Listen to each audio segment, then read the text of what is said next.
Bad boys, what you gonna do? What you gonna do when they come for you?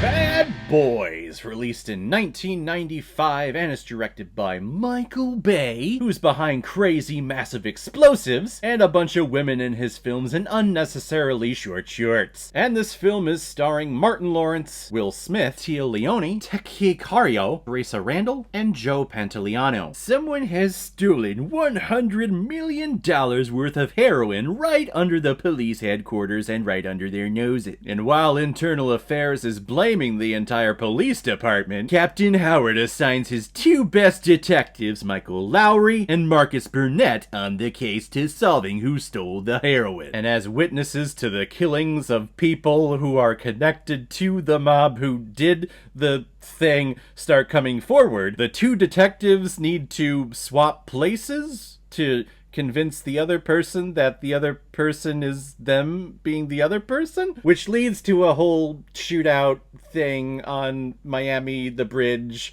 and it's badass. And these are bad boys. They don't know what they're gonna do until you come for them. That's the movie. I was shocked when I realized that this film came out in 1995. I thought these films were early 2000s at the earliest. But come to find out, only Bad Boys 2 started in the 2000s. This one is 1995, which is crazy to me. This is Michael Bay before he got to blow everything up with all the Transformers films. But you can tell that he's getting used to the whole car chase and car scenes in here, where he places the camera low at an upward angle and we see these detectives get out of their car in slow motion. And they are all badass, and the sun is super bright. The entire back screen is all white because the sun, again, is so bright. It's a lighting choice that Michael Bay does in all of his films.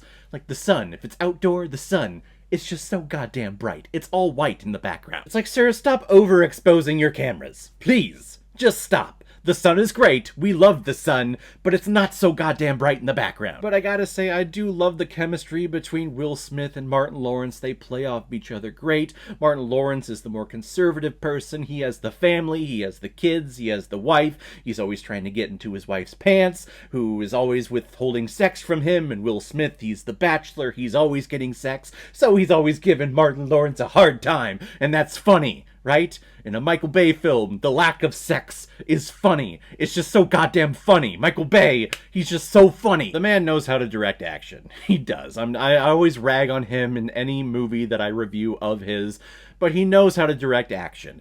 And in here, the kinetic energy we feel with all of the car chases, the very quick cuts from Will Smith delivering a one-liner to tires screeching and a car swerving out of the way and chasing another car. It's all crazy and there's explosions, and then the two detectives had to go back to their captain. The captain's like, I just wanted you to detain and interview. What is all of this? What is all of this explosions going on? Now I have to pay for it, and the mayor is up my ass! I love it. It's a film that fits the classic buddy cop trope of these two people are just always crazy. They're always doing crazy effed up things. And the police chief always has the mayor up his ass and he's always trying to get him off him. But this film takes a weird story beat where one of the witnesses to a murder who is connected to the heroin bust comes forward, but because Will Smith is not there, Martin Lawrence has to take the call and convince the witness that Martin Lawrence is Will Smith,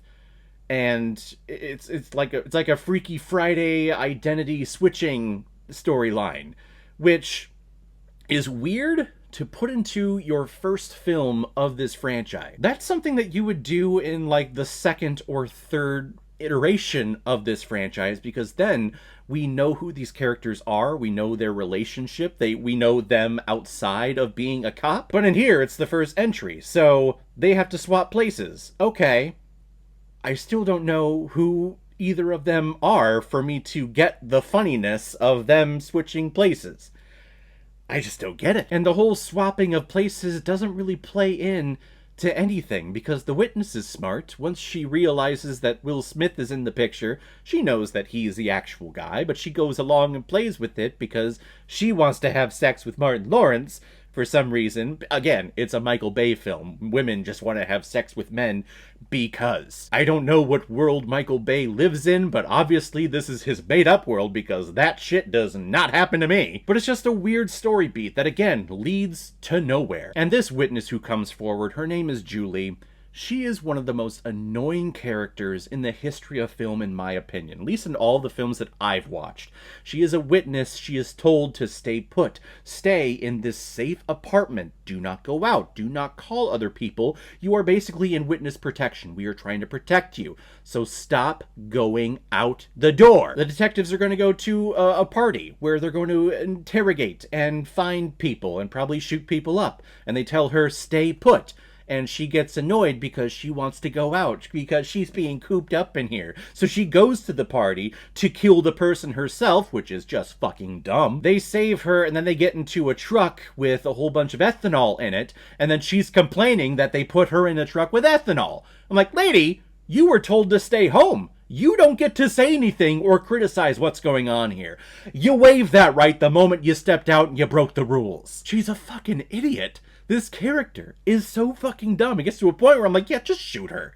Right? She's not going to lead you to anything. You guys are going to shoot the bad guy in the end anyway. It's not going to go to trial. Just shoot her, please, so we can forget this whole storyline of the swapping and her doing stupid things and then ragging you guys for getting her out and having another car chase. Just fucking stupid. In the end, it is an enjoyable buddy cop film. It's not one of my favorites. If this was the only entry in this franchise, so there is no franchise, this is just buddy cop, Bad Boys, one-hit wonder, I would definitely choose a film like Lethal Weapon over this one. Plus, just a lot of stupid story beats that, again, lead to nowhere, and a lot of stupid characters. Beats that just don't make sense. These should not have been happening at this point in the franchise. From what I remember, this franchise just gets even better in Bad Boys 2 with all of the crazy-ass explosions that happen in there. And I haven't seen Bad Boys 3 or Bad Boys 4, obviously, which came out this past weekend. I will get around to seeing it. That's why we're doing a whole week of Bad Boys films. But to kick off, I'm not that impressed with this franchise, I'll be honest. I'm going to give Bad Boys 2.5 out of 5 Blu-rays. I found that if you have a goal that you might not reach, but if you don't have one, then you are never disappointed. And I gotta tell you, it feels phenomenal. So guys, if you've seen Bad Boys, what did you think about it? Or if you've never seen it before and you stumbled across because of this video, then comment below and let me know what you thought about it. And as always, if you like what you see here, if you like my take on movies, then hit the subscribe button and make sure you hit that bell so you'll the next time I release my next movie review. So guys, I will see you next time on the channel, but in the meantime, be well, be good to each other, and go watch a movie. Take care, guys.